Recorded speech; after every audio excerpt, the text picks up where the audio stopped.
आज आम बनवा मिक्स वेजिटेबल खुरमा। तो यहाँ खावाई जी टेस्ट आ बनवा भी बहुत इजी। जेकोसी भोजी हो जेकोसी रेस्टोरेंट रे खुरमाटा आम खाई था। तो सहीटा आज आम घरे बनवा। तो चलतु। नमस्कार, मु गीतांजलि मो चैनल रे आपण मानक अनेक अनेक स्वागत। तो आज रेसिपीटी हूँ वेजिटेबल खुरमा। मुझे परिवा गुड़ाक नहीं पनीर, आलू, गाजर, बीन्स, मु फ्रोजन मटर नहीं मु पोटल नहीं। आपण चाहिए फूलकोबी नहीं पारे। मो पाखे फूलकोबी नाला तो मु पोटल नहीं। तो गोटे पैन रे देदेली तेल। तो यही सब को सेलो फ्राए करनवा। चाहिए आपण डीप फ्राए करें। मुझे सेलो फ्राए ही करनी। मुझे अल्प टिके लुण देदेली। यही सब को भलसे भाजी नवा। तो ये मसलार प्रिपरेशन टा करनवा। ये मुझे दुईटी बड़ साइज रो पियाज आउ नहीं रसुण, अदा, कंचा लंका आउ नहीं टमाटो, काजू को मैं भिजेकी रखी। आउ चारमगज पोस्त को भी टिके गरम पानी भिजेकी रखी नहीं। तो होगलानी आमर परिवा गुड़ा भजा होगलानी। ये सब बाहर करनवा। सेम पैन रे मु अल्प किछि तेल नहीं गली। तो ये आमर पनीर गुड़ा फ्राए करनवा।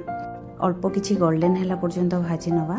आपण चाहिए खुरमा रे एमिति ही पनीरटा दे पारिबे। तो मुझे अल्प टिके फ्राए करनी। तो होगलानी यही सब को बाहर करनवा। तो सेम पैन रे मु अल्प किछि तेल नहीं नेली। तो ये गोटा मसला किछि देदबा। देदेली गोटे तेजपत्र, गुजराती, गोटे स्टार फुल, गोटे देदेली दालचीनी, देली किछि गोलमरीच, लवंग। तो ये देदेली रसुण आउ अदा।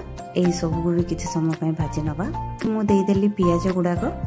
यही सब को भी देदेली कंचा लंका। यही सब देकी भी किछि समय भाजी नवा। यही सब किछि समय भजा ला परे एठी मु देदेली टमाटो। टमाटो देकी भी किछि समय कषि नवा। कारण यहाँ आम ग्रेवी बनवा। तो ये देदेली मु अल्प किछि लुण। यही सब को भलसे भाजी नवा।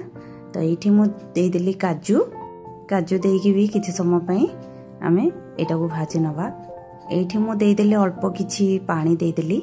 पानी देकी कभर करके किछि समय ये सब फुटिया छाड़दवा। तो होगलानी ये सब बाहर करनवा। ये सब बाहर करके किछि समय ठंडा करदवा। ठंडा करके ये सब को स्मूथ गोटे पेस्ट बनवा। ये मु देदेली चारमगज आ पोस्त को भी ये देकी ही ग्राइंड करने होगलानी। तो गोटे पैन रे मु नहीं गली अल्प किछि तेल देदेली किछि बटर। आम जो मसलाटा भाजी थे सेटा ग्राइंड करके ये मु दे देछि। जारटा भी धोईकी टिके पानी देदेली मुझे। तो ये सब को किछि समय कषि नवा। जेहेतु आमर मसलाटा कषा होता गोटा मसला पियाज सब कषि थे। ये सब को अल्प किछि समय एमती कषि नवा। ये मु देदेली धनिया गुंड, जीरा गुंड आउ देदेली किछि कस्तूरी मेथी आउ देदेली स्वाद अनुसार लुण किछि। तो ये सब को भलसे कषि नवा। ये मु अल्प किछि चीनी देली जहाँकि आमर टेस्टटा टिके भल आसीबो। अल्प किछि चीनी मु देकरी ये सब भलसे कषि नेली। ये मु देदेली फ्रोजन ग्रीन मटर। फ्रोजन ग्रीन मटर चाहिए आपण भाजी पारिबे। मु एठी भाजिनी। तो परिवा गुड़ाक भी मुझे ऐड करदेली। तो यही सब किछि समय कषि नवा भलसे। तो होगलानी ये मु ऐड करदेली पनीर गुड़ाक। तो यही सब को देकी भी किछि समय गले नवा। तो रेडी होगलानी आमर मिक्स वेजिटेबल खुरमा। ये मु देदेली फ्रेश अमूल क्रीम देदेली। ये सब को देकी भलसे गले नवा। तो ये मु देदेली अल्प किछि कस्तूरी मेथी। तो होगलानी रेडी आमर मिक्स वेजिटेबल खुरमा। यहाँ आपण चाहिए भात व रुटी नान सहित खाई पारिबे।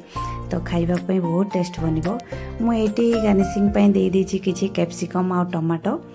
एमिति थरे निश्चय ट्राए करंतु। खाइबा बहुत टेस्ट लागिबो।